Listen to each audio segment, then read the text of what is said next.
I have tried to accommodate. Kwiragwo giathi kia nguhane gutu na kio giathi kia muhagurano gikoragwo ari bunge ya Senate kuria munini wa President Rigathi Gachagua ekorire kiroko kia umuthi agitetera kuhagurwo gwake ni bunge ya bururi kiumia kihituku. Your Excellency Rigathi Gachagua, how do you plead to ground 11?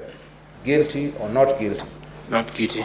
Muthenya wa Rigathi wambiriirie na igutha mbere ya Senate thutha wa Speaker Mason Kingi gwitikiria Governor wa CIIRA James Orengo atongoria batoni ya mawakiri marugamiriire bunge mugaru na wendi wa Rigathi na uhetikiria Wuira wa kuonania uria Rigathi agurire mukawa wa Olive Gardens kuma kuri family ya muru wa nyina mutigaire Nderitu Gachagua ehithanitie na muonjoria Jomo Muchira mugaru na wendi wa mawakiri a Rigathi. The serving governor. And that is what section 26, subsection 2 speaks to. And that is also equally the provisions of Article 77 of the Constitution.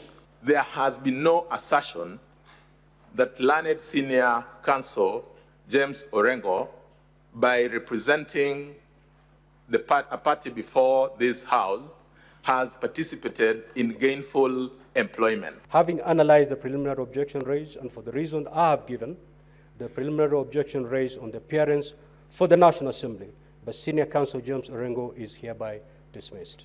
Iguru wa maya mawakiri Rigathi mauma na ihinda iritu kugeria kurugamia wakiri James Orengo atige gutaririo ria kurekwirwo Rigathi akoretwo agitahira utonga wa muru wa nyina na njira ya ngungo na kuhuthira mbeca icio kuonjorithia akihuthira ciana ciake. He went to a hospital in London where his brother was admitted in ICU. When he arrived the next day, he prevailed upon his brother to execute a will. I want to know whether counsel at the bar, one, can adduce this kind of evidence that is not contained in any evidentiary material before the Senate.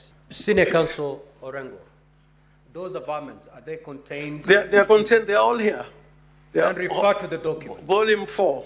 I am not referring, because if I got to refer to every document, it will take a lot of time, and I have only 30 minutes. Mawakiri ya bunge ni moritie maseneta makindire thitango ciothe iria Gachagua thitangiirwo na mekire mukonde kuhagurwo gwake makiuga mitugo yake na mikire yake ya maundu ni mugaru na gatiba ya bururi na iri na uhoti wa kugayukania muingi wa bururi na kuharagania thayo wa muingi. Look at the exhibits that we have attached.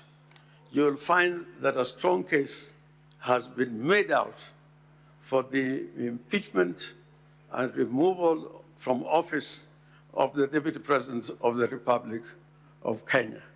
And this Senate should not shy away from undertaking that responsibility. But even above respecting the rules of this honorable House, our Constitution has to be respected. Article 50, the right to a fair trial. Muthenya wa RUCIU gakorwo ri wa mawakiri Gachagua gutemania wira wa gutuwanga na guteaniria thitango iri mukuriire maitho mbere ya maseneta maikitie kura kwambiriria thaa 2 cia utuku. Handu-ini ha Kameme TV, njitagwo Njoroge wa Kimani.